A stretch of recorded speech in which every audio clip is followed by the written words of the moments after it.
ভাবুন তো, আপনি প্রতিদিন কাজ করছেন কিন্তু মাস শেষে হাতে টাকা থাকছে না। আয় আছে কিন্তু সেভিংস নেই। জীবন চলছে কিন্তু ভবিষ্যৎ নিয়ে কোনো নিশ্চয়তা নেই। এটাই কি আপনি চান? কিন্তু আশ্চর্যের বিষয় হলো, পৃথিবীর কিছু মানুষ ঠিক একই আয় দিয়ে শান্তভাবে জীবন চালায় আর ধীরে ধীরে টাকা জমাতেও পারে। তারা বেশি আয় করে না, তারা শুধু টাকা বাঁচাতে জানে। আর এই টাকা বাঁচানোর সবচেয়ে শক্তিশালী কিছু নিয়ম আছে যেগুলো ফ্রান্সের মানুষ নীরবে ফলো করে। আজকের ভিডিওতে আমরা এমন 5টা নিয়ম জানবো যেগুলো আপনার খরচের চিন্তা ভাবনা বদলে দিতে পারে আর হয়তো আপনার আর্থিক জীবনকেও নতুন পথে নিয়ে যেতে পারে। তাই ভিডিওটা শেষ পর্যন্ত মনোযোগ দিয়ে দেখুন, কারণ শেষ নিয়মটা সবচেয়ে গুরুত্বপূর্ণ। আর আজকের এই নিয়মগুলো শুধু তথ্য না, এগুলো আপনার অভ্যাস বদলে দেওয়ার মতো জিনিস। আর আমাদের এই চ্যানেলটি লাইক, কমেন্ট, শেয়ার ও সাবস্ক্রাইব করে রাখুন এরকম আরও নতুন নতুন ভিডিও দেখার জন্য। আর আসুন সময় নষ্ট না করে জেনে নেই ফ্রান্সের সেই গুরুত্বপূর্ণ 5টি নিয়ম। প্রথম নিয়ম, আগে নিজের টাকা নিজেই বাঁচাও। ধরুন আপনি মাস শেষে বেতন পেলেন, হাতে টাকা আসতেই আপনার মাথায় একের পর এক খরচের চিন্তা। বাড়ির খরচ, বাজার, মোবাইল রিচার্জ, বন্ধুদের সাথে আড্ডা। মাস শেষ হতে না হতেই আপনি দেখলেন টাকা প্রায় শেষ। এটাই আমাদের সবার বাস্তবতা। কিন্তু ফ্রান্সের মানুষ এখানে একটু আলাদাভাবে চিন্তা করে। তারা ভাবে, আমি কি সারা জীবন শুধু খরচ করেই যাব, নাকি নিজের ভবিষ্যতের জন্য কিছু রেখে দেব? তাই তারা একটা সহজ নিয়ম ফলো করে। টাকা হাতে আসার সাথে সাথে প্রথমেই একটা অংশ আলাদা করে ফেলে। ধরুন 20,000 টাকা ইনকাম হলে প্রথমে 2,000 বা 4,000 টাকা আলাদা। এই টাকা আর খরচের তালিকায় পড়ে না। মানে নিজের ভবিষ্যৎকে তারা আগে গুরুত্ব দেয়, তারপর বাকি জীবন চালায়।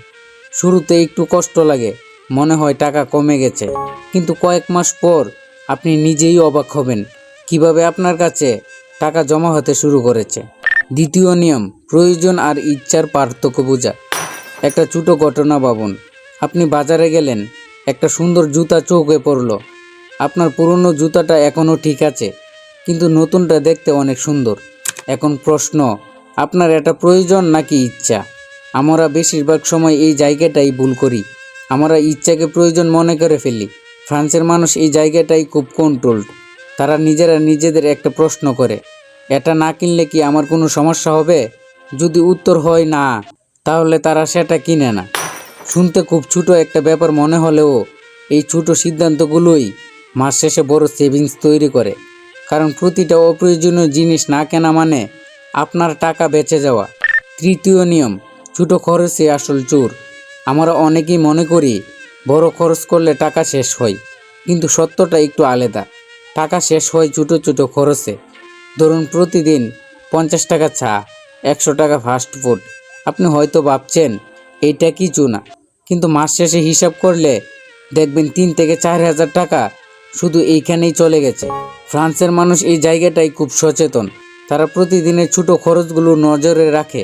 হয়তো একটা নোটবুক বা মোবাইলে লিখে রাখে আজ কোথায় কত খরচ হলো।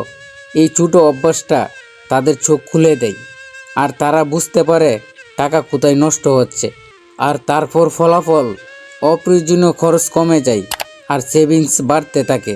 চতুর্থ নিয়ম, বাজেট ঠিক, খরচ ঠিক। ধরুন আপনি মাসের শুরুতেই একটা সিদ্ধান্ত নিলেন, এই মাসে খাবারের জন্য 8,000 টাকা, যাতায়াতের জন্য 2,000 আর ব্যক্তিগত খরচ 3,000। মানে প্রতিটা খরচের জন্য আলাদা সীমা ঠিক করলেন। ফ্রান্সের মানুষ এই বাজেটিং বিষয়টা খুব সিরিয়াসলি নেয়। অনেকেই ক্যাশ আলাদা করে রাখে, যেমন খাবারের টাকা আলাদা খামে, শপিংয়ের টাকা আলাদা। এখন কি হয়, যেই খামের টাকা শেষ সেখানেই খরচ বন্ধ। এই সিস্টেমটা তাদের নিয়ন্ত্রণ দেয়, কারণ তখন তারা বুঝে আমার সীমা এখানেই। আমাদের দেশে এই অভ্যাসটা খুব কম, তাই আমরা অনেক সময় বুঝতে পারি না কখন বাজেটের বাইরে চলে গেছি। পঞ্চম নিয়ম, জীবনকে সহজ রাখো, দেখানোর জন্য না বাঁচো। শেষ নিয়মটা সবচেয়ে গুরুত্বপূর্ণ। ধরুন আপনার একজন বন্ধু নতুন ফোন কিনলো, আরেকজন নতুন বাইক। আপনার মনেও ইচ্ছা হলো আমাকেও কিনতে হবে। এটাই হলো দেখানোর লাইফস্টাইল। ফ্রান্সের মানুষ এখানে আলাদা। তারা অন্যকে দেখে সিদ্ধান্ত নেয় না, তারা নিজের প্রয়োজন, নিজের সামর্থ্য দেখে জীবন চালায়। তাদের কাছে সিম্পল লাইফ মানে কম খরচ, কম চাপ, বেশি শান্তি। তারা জানে অন্যকে ইমপ্রেস করার জন্য খরচ করলে নিজের ভবিষ্যৎ নষ্ট হয়। এই মানসিকতার কারণেই তারা ধীরে ধীরে টাকা জমাতে পারে এবং ফিনান্সিয়ালি স্টেবল থাকে। তো বন্ধুরা, আমাদের ভিডিওটি যদি আপনাদের কাছে ভালো লেগে থাকে তাহলে আমাদের চ্যানেলটি লাইক, কমেন্ট, শেয়ার ও সাবস্ক্রাইব করে রাখুন পরবর্তী নতুন নতুন ভিডিও দেখার জন্য।